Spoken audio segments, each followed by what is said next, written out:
overview. Names on here. On the side gives him a little description of Devastator. More description of him, how everything combines, different phrases, motion activate sounds. On the side says grinder vortexes is mecha live. And on the bottom, there's no pictures of this. Prime and Jetfire advertised. Prime and Jetfire. They make them up. Ow. On the top, Decepticon logo. So, this guy is pretty cool. I can't wait to get open and review him. This will be 3 parts. This first part that this is attached to will be just the figure and the vehicles. Second part will be transformation to and from. And third part will be comparison with all my Revenge of the Fallen figures. So stay tuned, just a few more seconds, and I'll have this guy ready for the review. Okay, so here I am back with Devastator out of his package. Oh, this figure is cool. It does have a couple of flaws. Stuff I'd get over quickly. Some people are not getting over it. I don't know what the hate this figure is getting. Let me put these up here. It's a figure. I'm going to do 3 comparisons in this video. Check out part 3, where I'll compare everything. Here's the Burger King Devastator. Here's Starscream. So they're about the size of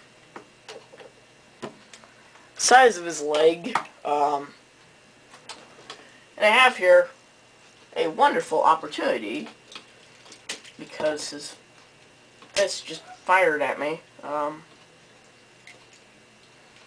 The original G1 Devastator, or for you people that don't like to shorten things, Generation 1 Devastator. You can't see his head, but there it is. So, a lot has changed over 25 years. This figure is pretty big. I mean, I just showed you, Starscream's the size of his leg. Biggest Revenge of the Fallen figure so far. Now, he's not in scale because Prime would be able to hang off of his head, and Prime's about the same height as him.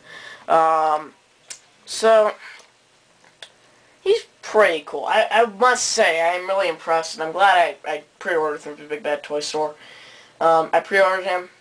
He arrived today, and that's why he's here at the review.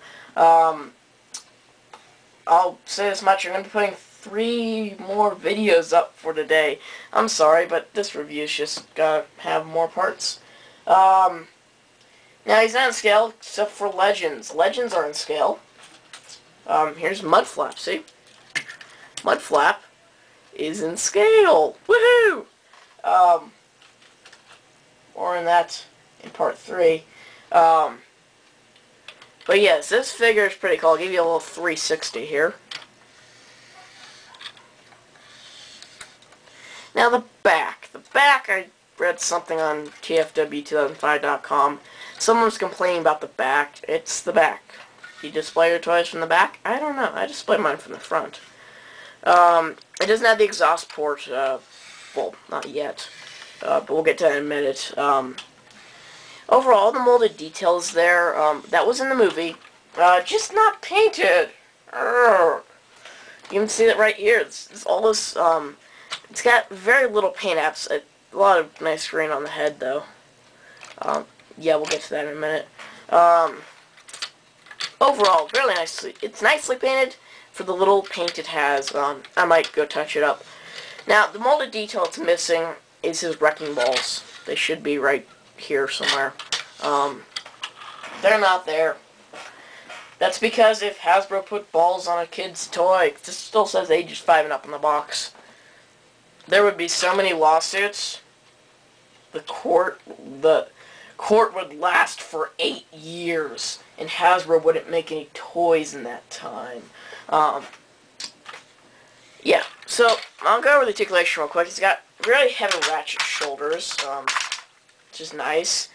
Rotation here, outward shoulder movement, and his figures are individually articulated. There's 3 of them on each hand. The legs have some articulation, but you can't really do much with them. You can kind of bend them back. They got knees, and they can ankle a little bit, so you can't get them into some, like, running. How could Devastator run? That's what you're asking. So you could, like, have his hand back here kind of supporting him. He could be in a running, like, stance. Kind of like those little promotional images where he looked like a gorilla. As you notice, he just kind of collapsed on one knee because he is very heavy. He's like 8, 9, 10, 11 pounds. I don't know, because I don't have a scale. So he is pretty good. You can put him on all fours if you like, but his head, it doesn't have an articulation aside from the Mech Alive, which we'll get to now. His Mech Alive is just talking. I'll turn off the light here. You press down on this button and you get his grinder vortex opens up and he laughs. You do that.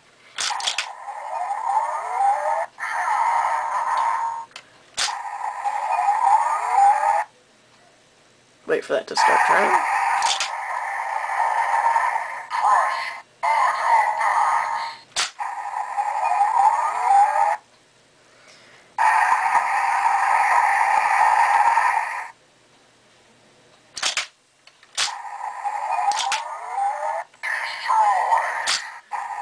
Is it one more?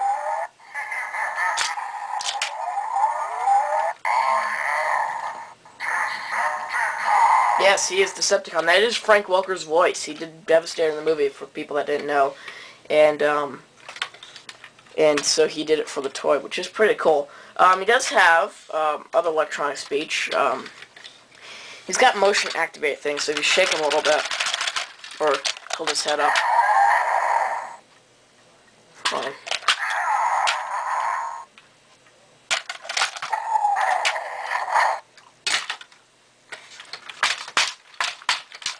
Okay, let me, you just gotta kind of,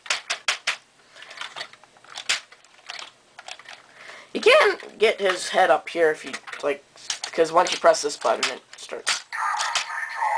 There we go, Devastator. So he does have lots of little sound effects.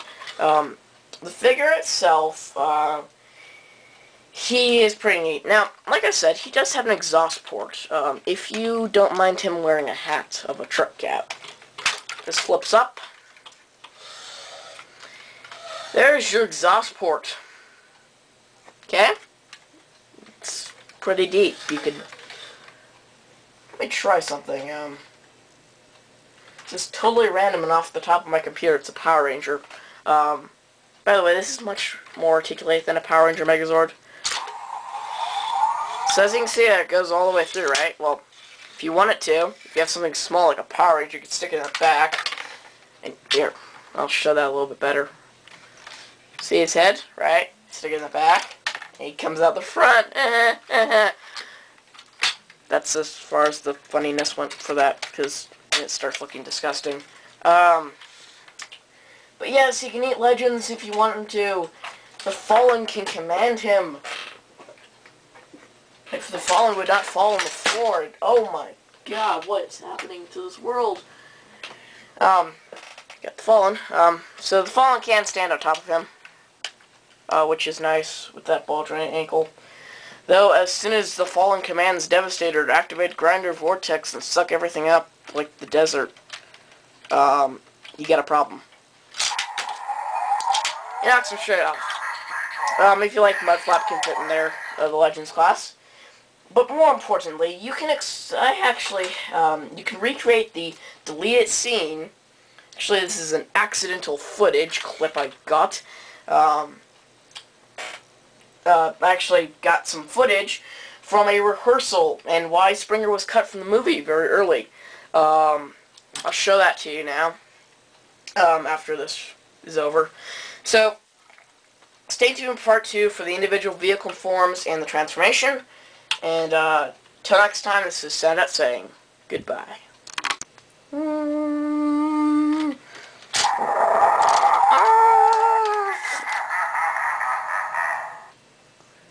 You weren't actually supposed to eat him. This was just a rehearsal.